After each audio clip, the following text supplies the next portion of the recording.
Ooh, welcome everyone to the Sports Gambling Podcast. I'm Sean, stacking the money green with my partner in picks, Ryan. Real money, Kramer. What's happening, Kramer? I'm mobile here. I'm in. It looks like I'm in Las Vegas, but secrets out. I'm not really in Las Vegas, Sean. I'm in a Oh, really? car in the middle of horse fields in Temecula. You get people in their here. Wild play. All right, we didn't hear any Bring of that. Terrell. Luckily we have Terrell joining us here to represent you. This is like a what was the weekend at Bernie's where they just drag around the dead guy? This is you are basically dragging around Kramer because we can't hear him. We're getting some sort of visual on him, but you will be the voice of the dirty, filthy New York Giants. What's happening, Terrell? Oh, and it's all right because I know how to be Kramer. Like I can do it. I can sit here. I can talk about youth soccer. I can tell you that Dan Jones needs his extension today. As soon as the game goes finals, and we are heading to the NFC Championship, they will give him his extension. Yeah, look out. Dan Jones extension coming. As an Eagles fan, I'm excited about that. Why don't we kick things off? Okay, all right. You about to get what you wish for. So I'm excited about it. All right, Terrell, let's talk Jags, Chiefs. What do you like in that game? Favorite props, first touchdowns, what do you got? All right. Well, it's a lot to like. And, as the president of the Patrick Mahomes fan club, I'm here to tell you that he's going to have a day. He's going to have a day. And I really tried to sit here and find any type of angle, any angle other than Trevor Lawrence is undefeated on Saturdays. And that's a pretty good angle. I'm not going to lie. That is a very, very good angle. However, if you look at this Chiefs offensive line and think about where they were a couple years ago when they're in the Super Bowl, this is completely different. Like they have three, maybe four. I know for a fact it's three all-pro offensive linemen. I don't think that there's going to be any type of pressure towards Patrick Mahomes at all whatsoever. I think he's going to have all day to throw, a whole bunch of options to throw the ball to. And same thing on defensive line. They have a whole bunch of defensive line, two all-pro on defensive line, I believe, and a rookie that's been playing really, really well on Karloftis coming off the edge. And I just think that, Sunshine's going to be running for his life and trying to figure out how to not to throw 4 picks again. But I don't see it being anywhere close for the Jags today. Well, if you're looking for angles on the Jags, what about Doug Peterson, 6-0 ATS in the playoffs as a dog, 5-1 straight up. And again, the Chiefs have a very suspect defense, right? 20th in pass DVOA. I think there's going to be some, like if they get down early, the Jags, I think they're going to be able to pass on this Chiefs team. And we've seen Andy Reid turtle up at home in playoffs many times. You look at Patty Mahomes, 30-36-1 when favored by more than 3.5 points. Like this number to me is what I'm playing. It's just gotten too big. It's too crazy. I do like prop stuff. I do like, obviously, I'm all over Noah Gray anytime touchdown at 5-1. And if I'm playing him anytime touchdown, I'm going to be sprinkling as well on his first touchdown. Let me pull up and then to me, the other first touchdowns that are worth playing are, of course, Patrick Mahomes and Trevor Lawrence. Always fun near the goal line. I played both of those two as well. Yeah, right. And I'm just trying to go back here and see what else that I was on first touchdown wise. Kramer, of course, he's on the Evan Ingram ladder play. I like that angle as well. Fuck him. And, the Jags are like the Giants in that they're not great against the tight end. So obviously it creates tons of opportunities for Patrick Mahomes or for Travis Kelce. But I think the other guys, Noah Gray and will get his. And I didn't even mention on the show, but Jody Fortson is out there, other backup tight end. Andy Reid's going to be doing something cute on the goal line there. I also play Jamal Agnew 50-1 and just playing I don't think offensively that the Jags are going to be able to score too many times. And so if I can take the chance that Jamal Agnew tries to give them a spark, maybe something off of taking the first kickback or anything like that, then I'd rather take my chance on that because I just don't see too many things offensively going well for the Jags, just with how their offensive line crumbled in the first half of that game last week and what this Chiefs defensive line looks like. Yeah, I mean their O-line is definitely something to be concerned about, but I think there might be some underneath stuff that they can do, and that's kind of where the Evan Ingram stuff comes in. Zay Jones, I think, interesting DFS play. Mm-hmm. We got the chat is on fire. Research Spherical Earth says if the Giants win, he will admit the Earth is flat. I know his arch rival is Research Flat Earth. Eric is in the chat talking about McKinnon receiving yards, another potential ladder. Anything with Jerick McKinnon, I'm also on. I mean, he's on a crazy streak touchdown wise. Mecole Hardman is still out. I know CEH might see some snaps here, but to me, they've made it pretty clear McKinnon is the guy, especially in the playoffs. Yeah, and it's interesting. That's why we talked about it with Scott on our show, and we're kind of want to find CEH props, maybe Ronald Jones props, like somebody in this backup running back room that can just come in for a spot, play. You know how the Chiefs do, where they'll bring in everybody on the roster. Yeah, and you could see CEH coming back and his first touchdown props or his touchdown props being juiced a little bit. We could see that happening for Ronald Jones. So it's just kind of looking and dissecting where else the value is going to be. Kramer pointing out CEH is actually out today. Yeah. ZD Mills wants to know, why is Pacheco anytime touchdown so expensive? It just seems like they've made it clear he's not their guy near the goal line. So it's McKinnon. Yeah, the McKinnon stuff is crazy price, but I still think the way it's just been automatic, much like Boston Scott anytime touchdown against the Giants, that it still has value even at that crazy low price. With no CH, I like taking a stab at Ronald Jones. They used him on the goal line before. It's nothing new. Yeah, and he's actually the biggest back between the three. So yeah, I think that you'll have a good chance of Ronald Jones maybe coming in at the 1 and getting a sneak in play. So I like a Ronald Jones play. Yeah. Jaws 412 saying Agnew first touchdown. I don't mind that, and I think Terrell had that at like 50-1. That one's very fun. Yeah, Agnew. You get the special teams angle. You get cute and draw something up. Again, I'm predicting that Travis Kelce will throw the ball at some point in this game. Andy Reid loves those like weird plays. I'm worried that the Belldozer, aka Blake Bell, may steal Noah Gray's touchdown. That's my only concern here in the early game. Black Kirk Cousins wants to say Lawrence anytime touchdown. I don't mind that. I'm more just leaning the sprinkle on the first one, but again, I still don't think they've adjusted the prices. In the playoffs, these guys run the ball more, and that's why I'm playing Patrick Mahomes and Trevor Lawrence first touchdown. But again, makes sense for the anytime as well. Kramer's first touchdowns. He's got Evan Ingram 17-1, Jamal Agnew 50-1, Kadarius Toney 15-1, and our boy Noah Gray 30-1. So yeah, it's tough to push back on any of those. Kadarius Toney, it's crazy. Like they just go out of their way to draw stuff up inside the 24. And it's not like he takes a bunch of snaps. Like he's probably on there 5 times throughout the game, but those 5 times he probably has a play call 4 of them. So no, it's crazy.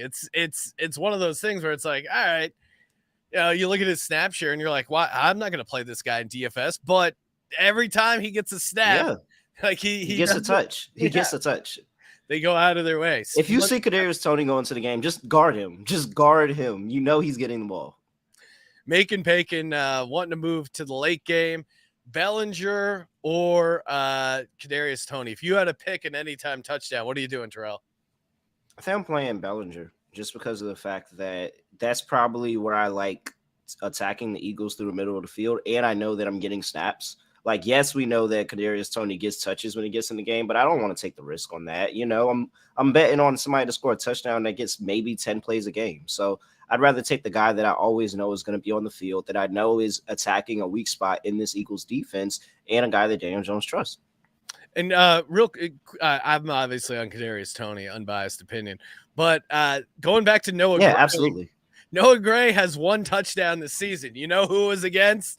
The Jacksonville Jaguars. Again, Jaguars and the Giants are horrible against tight ends. Creates opportunities for these second tight ends. I gave out on the props show Jack Stoll 17-1. Maybe it was because I was hyped about the new season of Jack Ryan. But again, at 17-1, a guy who he was out on the field like 40% of that game against the Giants, didn't get a snap or a catch, but he's 17-1 for a reason. What's your official score prediction, Terrell, for the Eagles Giants? 17-13 Giants. Wow. Okay, so you're on the under. 17-13 Giants. Yeah, I'm on the under. I think that this is a defensive NFC East 1960s, 70s type of score where it's absolutely a bar burner. I think both defenses are going to have something to say today. Like, I really do. I think that it's going to be the penetration up front for the Giants and them being able to attack Lane Johnson, who clearly is not 100%, be able to attack Jalen Hurts, who clearly is not 100%. Oh, wow. And making those guys actually uncomfortable in this game. Last time out, there was a lot of pieces on this defense missing. Xavier McKinney, Leonard Williams. Leonard Williams is a top 10 run stuffer. So run the ball with Saquon Barkley, with Daniel Jones, play good defense, keep this one tight. Is Ojulari playing? Well, Ojulari is playing. Really? Yes, he is. Okay. He was just questionable throughout the week, but they said that he is expected to play today. Well, Jalen Hurts officially off the injury report, a.k.a. Rare Breed Untamed. Gonna light the Giants up. I obviously have it 35-17 Eagles. Top to bottom, I like a ton of the matchups. Really, the defensive line against the Giants' offensive line. Number 1 pass DVOA. Number 3 overall DVOA. There's a ton of reasons to like the Eagles. And just Jalen Hurts as a starter. 14-1 this season, a.k.a. the real MVP. MVP voters give Patrick Mahomes credit for losing against the Colts. I don't understand the voting. That you saw Jalen Hurts with and without, or the Eagles you saw with and without Jalen Hurts, and it was a completely different night and day. We'll see where they end up going in the passing game. Could be some opportunities for Devonta Smith. I do like his over receiving yards. But yeah, again, AJ Brown also is an insanely tough guard. Boston Scott, obviously, get on those single touchdowns, get in on those 2 touchdowns. And again, it's the Eagles at home. I think the home field is going to help carry them. And I like our chances. It's weird to be a 7.5 point favorite and no one believes in you. Terrell, you got to be no one believes in you. I don't know. I think everywhere that I see that I'm watching correspondents say that they think the Eagles are just going to run away in this game and the Giants are just the bigger fraud than the Vikings. That's what I've seen. That's what media has told me, that the Giants are just bigger frauds than Vikings, and neither one of the two teams deserve to be here. So I think that this is bulletin board material. This is opportunity for the New York Giants to not only right the ship of this season, but right the ship for the past 10 years, because 10 years ago, the New York Giants were fresh off of a Super Bowl win, and they went in, what was it, MetLife? Was it MetLife Stadium at that time? It might have been, I think it might have just went over to MetLife. This is one of the first few years. And however, the Eagles came in there and embarrassed them and went on to the NFC Championship. And we've been sitting on that loss for a long time. There's nothing better, because now the Giants. How old was Brian Dable? Was he where was he? Where was Danny Dimes? He was they're going to break Danny Dimes in half. He's going to be Danny Nichols. You're going to be picking up the change when you're talking about quarterback getting broken in half. You literally have half a quarterback already. He's not running the ball. He's terrified. Terrell, watch his pregame speech, that video. If that doesn't get you ready to run through a brick wall tonight, nothing will. Just want you to know there's a lot of hate on both sides of the ball here. Yeah. And our hate is fueled by disappointment for the past number of seasons. And all of that is coming out on the field today. Every last bit of it. We didn't have Leonard Williams last time. He's a top 10 run stuffer. Miles Sanders under, cash in the bank. Ooh. Yes, that is one of my favorite plays today. Miles Sanders under, cash in the bank. He's not going to be able to get going today. Not with the run stuff. The full offensive line, I'm hesitant to say Jalen Hurts will get going, because I think that we're going to do a good job of setting the edge today. I think that's the point of emphasis. Get pressure up the middle with Big Cat and Leonard Williams. I mean, not in Big Cat and Dexter Lawrence, and then set the edge. Don't let them go anywhere. Contain, get sacks. Yeah, sorry, it's not happening, Terrell. Eagles are the ones going to be getting sacks. Evan Neal, it's the turnstile they call him around here. Oh, really? 68% of the money is on the Giants plus 7.5. And again, they're giving you that half point because they want people to bet on the New York Giants. No, they're not even focused on us. They're focused on the Bills game and the Bengals games. That's where all the money's at. That's what everybody cares about. Nobody's focused on us, and that's why we're about to come up here and shock the world. What about the other two games on Sunday? Any what are your favorite plays there, Terrell? On Sunday, well, I mean, of course we're fading the Cowboys. That's nothing new. I don't think the Cowboys are going to be here in this spot, going to be ready in this spot. I think that this is the ultimate Cowboy spot of all Cowboy spots. And the Niners actually have something to play for. They want to be called America's team. They said it. They're like, we deserve the name. I don't know why they have the name. This is the name, the game for the name right now. So, actually, one of my favorite plays in that game is I like George Kittle a lot. I think George Kittle, this is one of the games where Brock Purdy kind of leans on George Kittle, especially with the Cowboys defense. Going to be putting a lot of attention on the outside in this game. I think this is one where George Kittle can run wild. So I already got down on George Kittle, 2 touchdowns in this one. Yeah, it does seem like the Kittle Purdy connection was legit. They were getting a bunch of touchdowns, not much against Seattle, but I wouldn't be surprised if they bounce back against the Cowboys. And to me, putting the bias aside, the fact that this is a 4th road game for the Cowboys and they have 2 less days of rest and the crazy travel of flying. Yeah, that rest thing is crazy. I would have been pissed. That is like you lost 2 days. You lose 2 days. And again, their last 2 regular season games were on the road. Then the 3rd road game is at Tampa.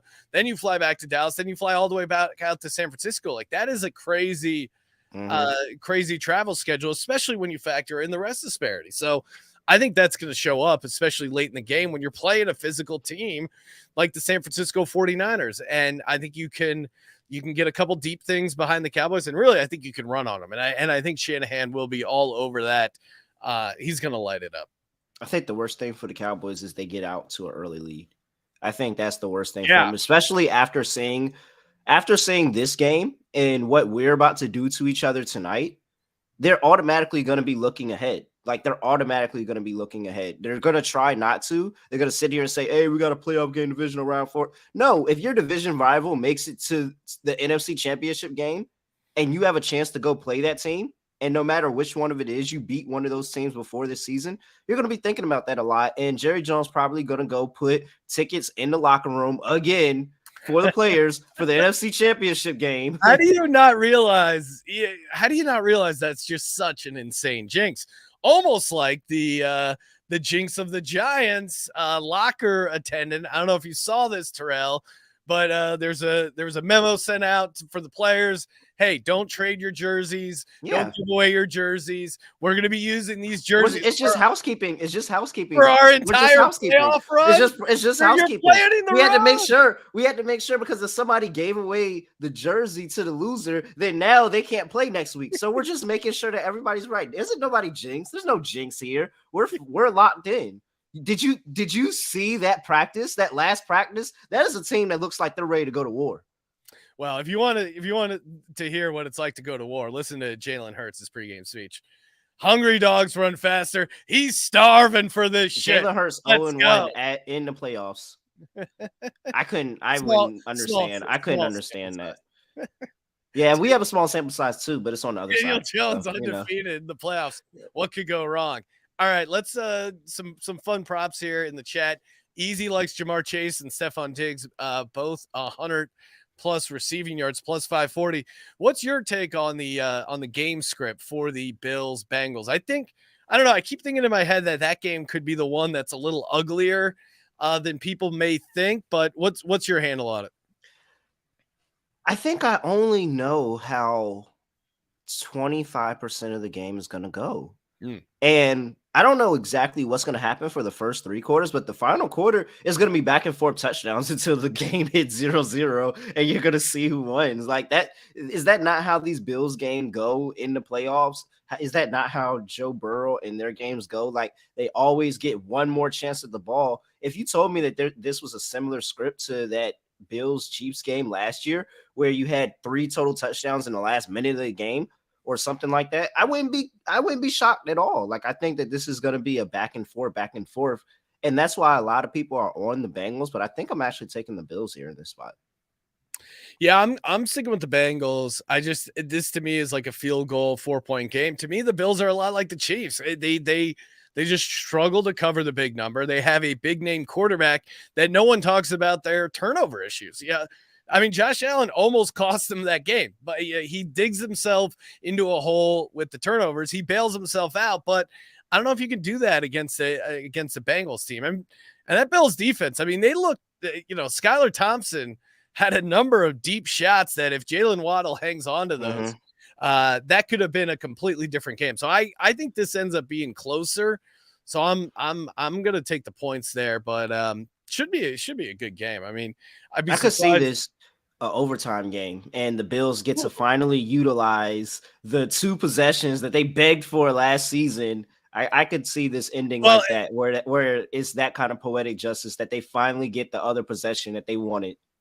Well, and I was saying that during the Dolphins game where they flashed the new overtime rules because it was like a 3-point game or whatever. And I go, oh man, wouldn't it be so great if the Bills lose because of the new overtime rule? So like, imagine, what you're saying, the Bills get it to overtime.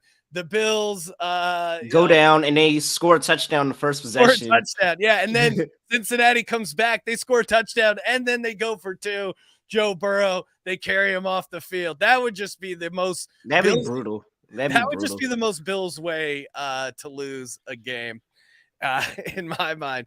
All right, what else we got? Easy likes Eli Apple to have an interception. He's kind of been all over the place. Grover saying, "Oh, I love Bills' defensive touchdown."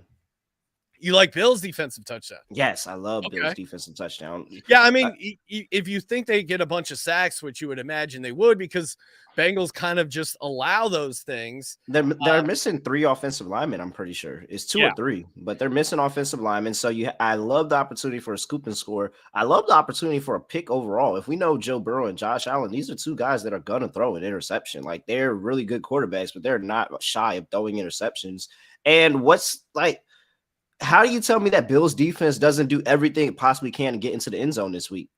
You're getting that matchup again against the Bengals. No, you're not blaming anybody on the Bengals, but it's still like, hey, we had some plans for this game last time we were going to play it, and we didn't get to do that. So now we're coming in here and to that angle you're talking about, I think that angle is what ultimately pulled me over to the Bengals. And if you're the NFL, what better way to get rid of this whole neutral site debacle than to let the Cincinnati Bengals win the game against the Chiefs so we don't have to have that conversation?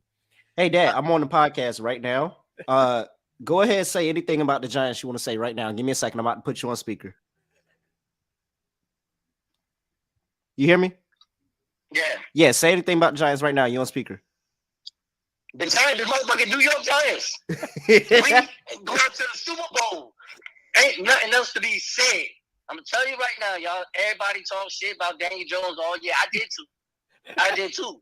But from now on, I told all my friends yesterday, I respect Daniel Jones, and I'm gonna take up for him the rest of his life as if he was Eli.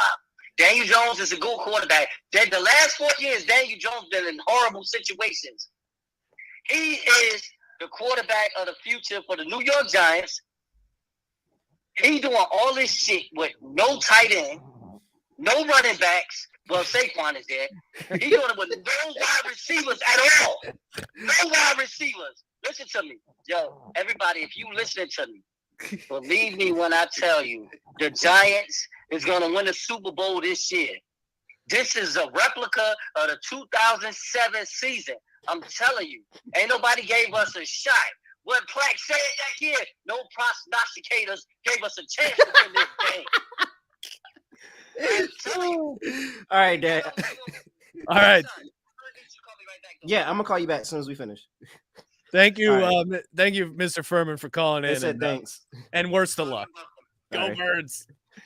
Oh man, that was hilarious hearing your dad talk, because I already picked up a couple phrases I think that you use that your dad was using. It was great. Yeah, no, he's literally just like each other. Oh, that's awesome. Hey, before we go, got to give out didn't hit on my first touchdowns for the Eagles Giants. Feel free to toss out some you like, Terrell, but Boston Scott, obviously 17-1. Kenny Gainwell, he's a goal line vulture, 25-1. Eagles defense, 30-1. Look out, Danny Dimes. And then, of course, Jack Stoll, international man of mystery, 70-1. All right. I did Dallas Goedert 12-1, stuck there. That I think that's about as chalky as I got on this one. I kind of went back and forth, but I'm going back to this. Give me Darius Slayton 20-1. I think the way to go today is not to be afraid of Darius Slay and attack him, be able to attack him when he's in phase. And I think that that's somewhere where Darius Slayton can get ahead. So we'll attack Slay today. Dalian Bellinger 26-1. And I think that was it. All right. Hey, that'll do it for the Sports Gambling Podcast. Again, subscribe, rate, and review. Toss us a little thumbs up. And we will be back in studio with the Crame Dog tomorrow, 9 a.m. Pacific. And then the recap podcast Sunday night. Thank you for participating in the Sports Gambling Podcast. For the Sports Gambling Podcast, I'm Sean, stacking the money green, and he is Ryan. Not here, Kramer. Let's get right.